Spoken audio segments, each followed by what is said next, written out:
আজি পবিত্ৰ ঈদ উল ফিতৰ।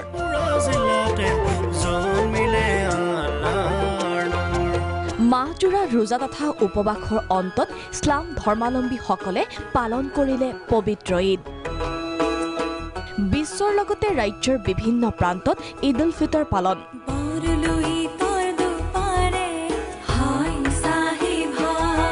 পুৱাই সমূহীয়া নামাজ,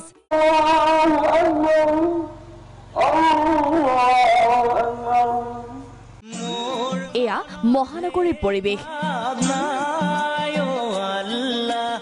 ঈদৰ উচা আনন্দ। হাজী মুছাফিৰখানাত সমূহীয়া নামাজত অংশগ্ৰহণ ৰাইজৰ।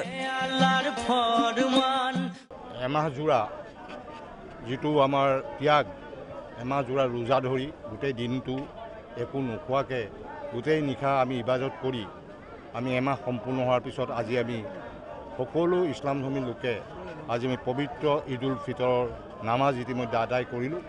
আৰু এই ঈদ উল ফিতৰৰ নামাজ আদায় কৰি আমি সমগ্ৰ বিশ্বৰ লগতে ভাৰতবৰ্ষ আৰু সমগ্ৰ অসমৰ সমূহ জনগণলৈকে আমাৰ তৰফৰ পৰা আমি ঈদৰ শুভেচ্ছা জনাইছোঁ। একেই পৰিৱেশ মাছখোৱা ঈদগাহ ময়দানত। শান্তি সম্প্ৰীতিৰ কামনাৰে নামাজত অংশগ্ৰহণ ইছলাম ধৰ্মাৱলম্বীসকলৰ।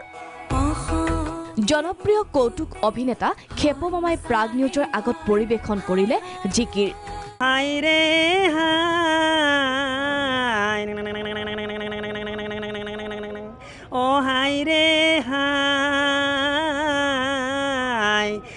এটি দুটি কৰি ৰোজা ওলাই যায় মমিন, ৰোজা ওলাই যায়।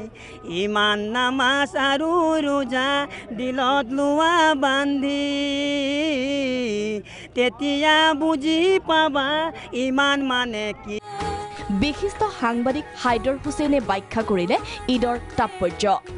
ঈদৰ দিনতে আগন্তুক দিনত আমি আমাৰ জাতি নিৰ্মাণৰ ঐক্য সম্প্ৰীতিৰ আধাৰত আমি অসমীয়াত্ব জীয়াই ৰখাৰ ক্ষেত্ৰত আমি যাতে এটা নতুন পদক্ষেপ আৰু সাহসী পদক্ষেপ আৰু সম্প্ৰীতিৰ মাজেৰে ঐক্যৰ মাজেৰে জাতি গঢ়াৰ এটা নতুন পদক্ষেপ গ্ৰহণৰ সুযোগ পাওঁ।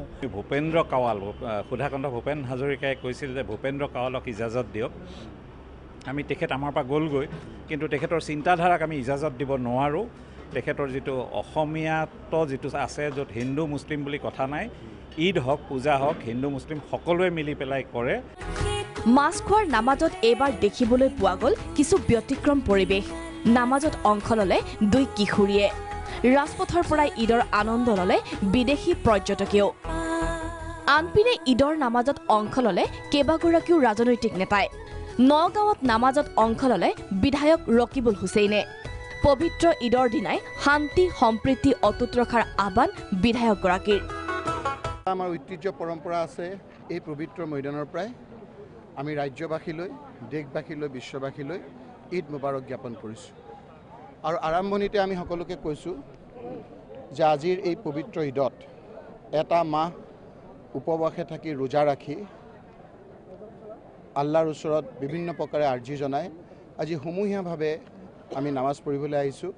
আৰু আমি বিশ্বাস কৰোঁ যে সমূহীয়া নামাজৰ প্ৰধান উদ্দেশ্য হ'ল যে ইয়াৰ এজন কোনোবা লোকক মহান আল্লাহ তাআলাই যদি গ্ৰহণ কৰে সকলোৰে আশা পূৰ্ণ হয়। এয়া গৰৈমাৰীৰ পৰিৱেশ। সমূহীয়া নামাজত অংশ ল'লে ৰেকিবুদ্দিন আহমেদে।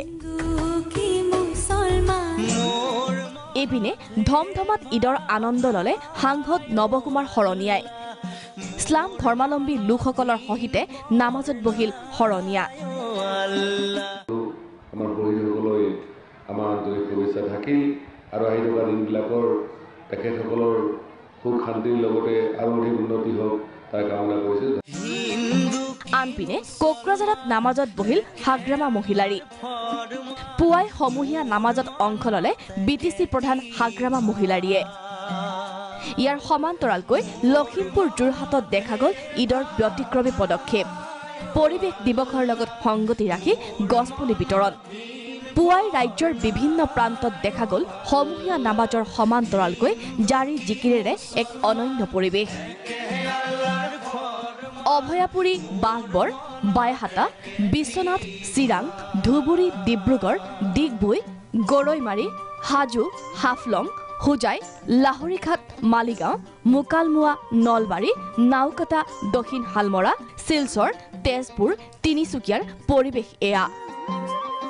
শান্তি, সম্প্ৰীতি, ঐক্যৰ বাৰ্তাৰে আল্লাৰ ওচৰত দুৱা মাগিলে সকলোৱে। সমূহীয়া নামাজৰ পাছতে ইছলাম ধৰ্মাৱলম্বীসকলৰ ঘৰে ঘৰে আলহী অতিথিক আপ্যায়ন। মুঠৰ ওপৰত সমগ্ৰ ৰাজ্যত পবিত্ৰ ঈদ উল ফিতৰৰ ব্যাপক উৎসাহ দেখিবলৈ পোৱা গ'ল। Bureau report, Prag news.